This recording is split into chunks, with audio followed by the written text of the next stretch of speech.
Hello and welcome to Wisdom Radiance Official. Let's take a deep breath together. And in this moment of quiet, let me ask you a question that has haunted humanity since the dawn of time. Where does consciousness go after death? Is there a place where our thoughts and memories live on? Or does everything simply end like the last flicker of a candle in the wind? For thousands of years, people of every culture have looked up at the stars, listened to the silence in their hearts, and wondered, what happens when this life is over? Is there something more, something beyond the horizon of death? Tonight, I invite you to join me on a journey into the heart of Buddhist wisdom, a journey to seek not just an answer, but a deeper understanding of life, death, and the mystery of consciousness itself. Let us begin. Death, just a single word, yet it can send a chill down anyone's spine. Why? Is it the fear of pain or the fear of not knowing what comes next? Maybe for some, it's the thought of leaving loved ones behind.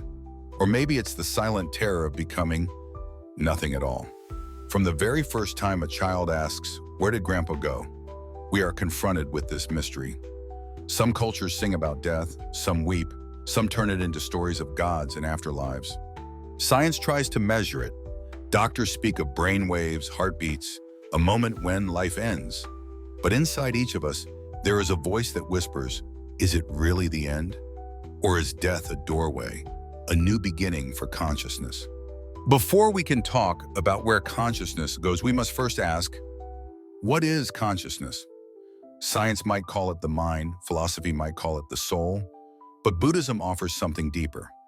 Buddhism teaches that what we call self, the I that thinks, feels, and acts, is not a single permanent thing. It is a flow, a stream, ever-changing. According to the Buddha, our existence is made of 5 aggregates: form, sensation, perception, mental formations, and consciousness. Consciousness, or vijnana, is the awareness that observes, that records, that gives rise to our experience. It's like a river, never the same for even a single moment. So if there is no unchanging self, what happens when the body dies? What is left of consciousness? In the West, science often says that consciousness is just a byproduct of the brain. When the brain stops, so does consciousness.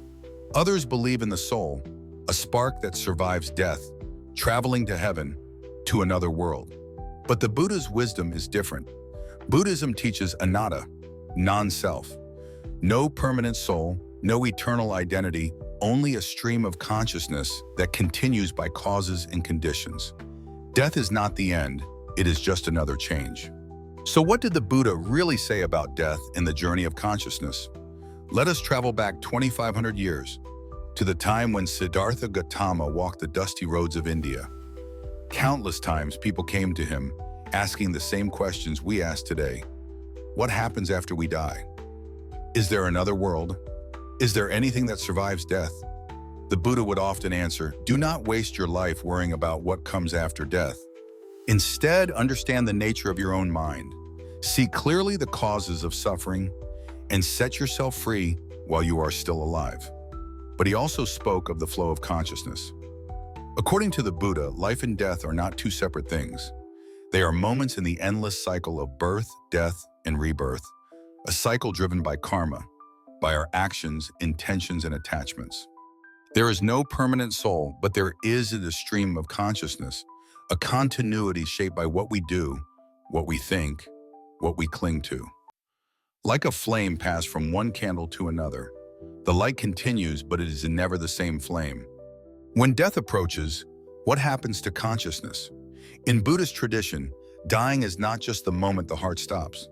It is a process, a journey from the world of form to the world of mind, and finally, to the formless. Some Buddhist texts, like the Tibetan Book of the Dead, describe death in stages.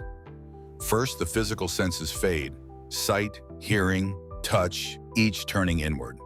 Then the mind becomes clear, sometimes filled with visions, memories, or even flashes of light. As the last breath is drawn, consciousness detaches from the body, no longer bound to flesh and bone. In that mysterious moment, the stream of consciousness, carrying the weight of karma, moves on. Where, though? That depends on the state of the mind, the seeds we have sown through our life.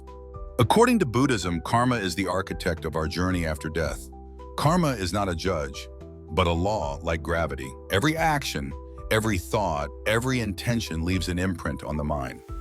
At the moment of death, the state of our mind, calm or agitated, loving or fearful, determines the direction of consciousness. If the mind is filled with hatred, attachment, or confusion, rebirth may occur in worlds of suffering. If the mind is filled with love, wisdom, and compassion, the next life may be one of peace and clarity. There are countless Buddhist stories of people whose last thoughts shape their next existence. What seeds will you plant in the garden of your mind? Buddhism teaches that there is no unchanging self, no immortal soul that journeys from life to life. What continues is a flow, the process of causes and effects, always changing, never the same. The Buddha used the image of a flame, passed from one candle to another. Is it the same flame or a new one? Life is like a river. No single drop stays the same, yet the river flows on. Impermanence is the only constant. Clinging to a fixed idea of self is the root of fear and suffering. Let go, and you will find freedom. For most beings, consciousness continues its journey through samsara, the endless cycle of birth and death. But what about the enlightened ones? What happens to their consciousness after death? The Buddha taught that when all craving, all ignorance, all attachment are uprooted, the cycle ends. Consciousness is not destroyed, it is liberated, no longer bound by causes and conditions. Nirvana is not a place, but the extinction of the fires of greed, hatred, and delusion. It is complete peace, freedom from becoming and perishing. This is the true liberation. Let's pause for a story. There are countless accounts from monks, meditators, even ordinary people, of near-death experiences.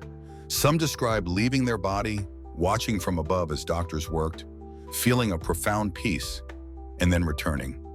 In ancient Buddhist texts, there are tales of people who remembered past lives, of wisdom carried from existence to existence. But the Buddha always reminded, don't cling to stories or miracles. What matters is how we live and what we do with this precious consciousness, right here, right now. So what can we do with this wisdom? Buddha often encouraged his followers to meditate on death, not to become afraid, but to become more alive. Sit quietly, notice the breath. Remember that every moment is a gift. By remembering death, we cherish life. We let go of trivial worries, forgive more easily, and love more deeply. The Buddha's answer is simple. Live each day with mindfulness, compassion, and courage. So where does consciousness go after death? According to Buddha, there is no single place, no fixed destination. There is only a journey, a stream that flows on, shaped by our actions, our thoughts, our heart. By understanding the nature of consciousness, by letting go of fear, we are free to live more fully. Death is not an end, it is another part of the great mystery, inviting us to awaken. Thank you for joining me on this journey. If you found peace, clarity, or a new perspective tonight, please subscribe, share this video, and walk with us on the path to wisdom. May your days be filled with understanding, compassion, and radiant inner peace. See you next time at Wisdom Radiance Official.